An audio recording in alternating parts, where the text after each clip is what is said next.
கிராப்ஸி கிராப்ஸி அப்படின்னு சொல்லப்படுகிறது அந்த காலத்தில் பரவிட்டு இருந்த ஒரு வினோதமான கட்டுக்கதைன்னே சொல்லலாம். ஏன்னா கிராப்ஸின்னு சொல்லப்படுறது ஒரு மனுஷன்.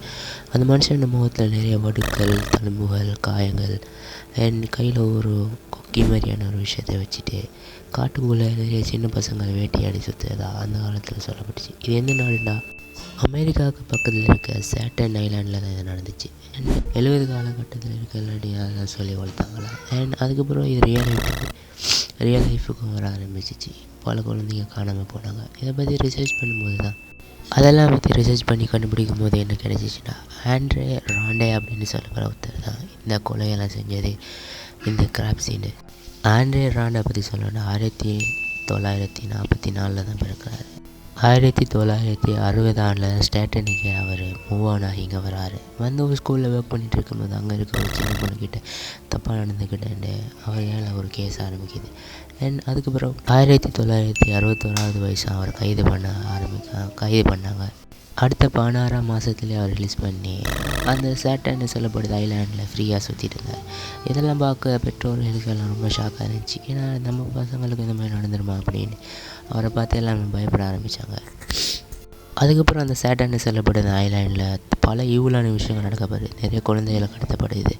அதில் கடத்தப்பட்ட ஒரு பொண்ணு 5 வயசான ஆலிஸ் பெரேரான்னு சொல்லப்படுது பொண்ணு. அவங்க வீட்டு முன்னால் விளையாட்டுருக்கும்போது மாயமாக மறைய ஆரம்பிச்சிருச்சு. அண்ட் அதுக்கப்புறம் எல்லாம் தேடி பார்க்கும்போது தான் அவங்க கடத்தப்பட்டதை அவங்க கண்டுபிடிச்சாங்க.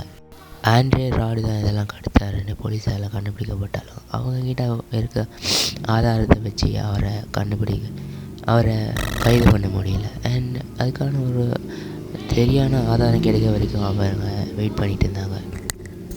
கடைசியாக 1987 தான் ஆண்ட்ரூவை கண்டுபிடிக்கிறாங்க. அதுவும் ஒரு ஏர்போர்ட்டில் 12 குழந்தைங்களோடு இருக்கும்போது அவரை கடைசியாக கண்டுபிடிச்சி கைது பண்ணிடுறாங்க.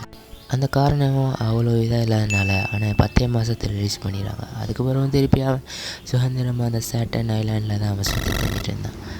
இதுக்கெல்லாம் போலீஸ் வெயிட் பண்ணிகிட்டே இருந்தாங்க ஒரு பல்கான ஒரு ஆதாரம் மாட்டணுன்னு லொக்கா பிடிச்சிட்டு போகிறதுக்கு. அண்ட் அது மாதிரி ஒரு ஆதாரம் மாட்ட வரைக்கும் அவங்க அமைதியாகவே இருந்துருந்தாங்க. ஆனால் 1987 ஒரு பொண்ணு கடத்தப்பட்டதுனால இவன் மாட்டிக்கிட்டான். அந்த பொண்ணோட பேர் 12 வயசான ஜெனிஃபர் தர்ன்னு சொல்லப்பட ஒருத்தாங்க. கடத்தப்பட்ட கேஸில் தான் அந்த ஆண்ட்ரோட நிறைய ஆதாரங்கள் கிடைக்கப்பட்டுச்சு. அண்ட் அதுக்கப்புறம் அவனை கைது பண்ணி விசாரிக்கும் போது தான் நீ அந்த குழந்தைய கடத்தினு கேட்கும்போது அவனை ஒத்துக்கிட்டனால அவனை தூக்கி ஜெயிலில் போட்டாங்க. அண்ட் அதுக்கப்புறம் அவங்க கடத்தின 12 பேரோட ஆதாரங்கள்லாம் படிப்படியாக வெளியே வந்துச்சு. அண்ட் அவனை தூக்கி ஜெயிலில் போட்டனால அவனுக்கு 2030 வரைக்கும் ஜெயில் தண்டனை அனுபவிக்கணும்னு சட்டம் வந்ததுனால இன்றைக்கு வரைக்கும் அவன் ஜெயிலில் தான் இருக்கான்.